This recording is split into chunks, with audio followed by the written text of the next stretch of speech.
मसीह यस्सु के कादर अज़ीम नाम में आप सबकी सलामती हो।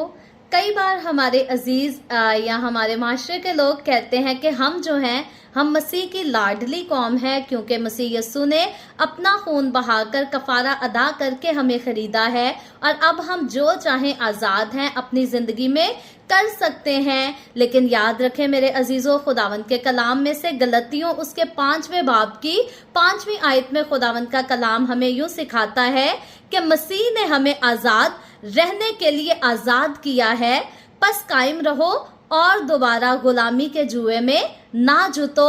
सो बेशक खुदावंद का कलाम इस बात का इकरार करता है, हमें टीचिंग देता है कि मैं और आप हम सब जो हैं खुदावंद यस्सु मसीह की तरफ से आज़ाद किए गए हैं। लेकिन आज़ाद क्यों किए गए हैं? ताकि आज़ादी से हम अपने खुदा की प्रस्तिश कर सकें, आज़ादी से हम अपने खुदा की राहों पर चल सकें, आज़ादी के साथ हम अपने लिए आसमान पर माल जमा कर सकें, क्योंकि लिखा है जहां तेरा माल है वहीं पर तेरा दिल भी लगा रहेगा।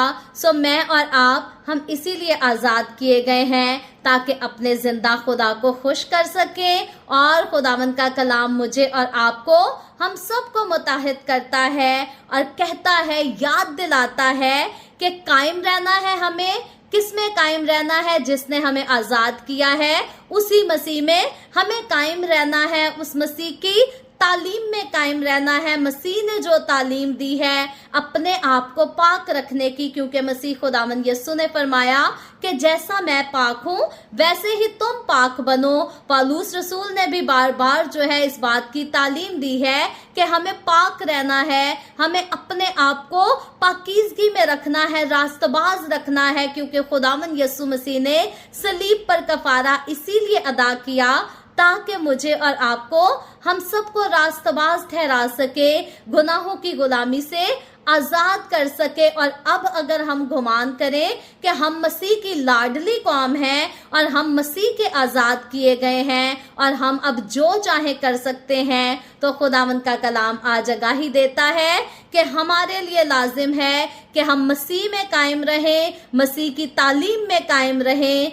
मसीह की मोहब्बत में कायम रहें और दोबारा गुलामी के जुए में ना जुतें, क्योंकि खुदावंद का कलाम बताता है कि गुनाह की मजदूरी मौत है और जो गुनाह करता है वो गुनाह का गुलाम है। सो याद रखे, जो अब भी गुनाह करता और गुनाह की गुलामी है, बाइबल मुकद्दस बताती है कि वो अब्दी मौत का हिस्सेदार है, वो अब्दी मौत जो फिर कभी खत्म ना होगी। लेकिन खुदावंद यस्सु के मानने वाले, खुदावंद यस्सु की तरफ से आज़ाद किए गए लोग जो कि अब गुनाह की गुलामी से निकलकर पाकीज़गी में शामिल हो चुके हैं, रास्तबाजी में शामिल हो चुके हैं, अब वो मसीह के आज़ाद किए हमेशा की जिंदगी के वारिस हैं। लेकिन जो गुनाह करते हैं वो मौत के वारिस हैं, वो गुनाह के गुलाम हैं और गुनाह की मजदूरी मौत है। सो आपने खुद डिसाइड करना है कि अगर हम मसीह की लाडली कौम हैं और मसीह के आज़ाद किए गए हैं, तो अपनी आज़ादी को बदी का पर्दा नहीं देना, बल्कि हर किस्म की बुराई को अपने आप से दूर करके खुदावंद की राहों पर संजीदगी से चलना शुरू कर दें। खुदावंद आपको बहुत बरकत देगा। आमीन।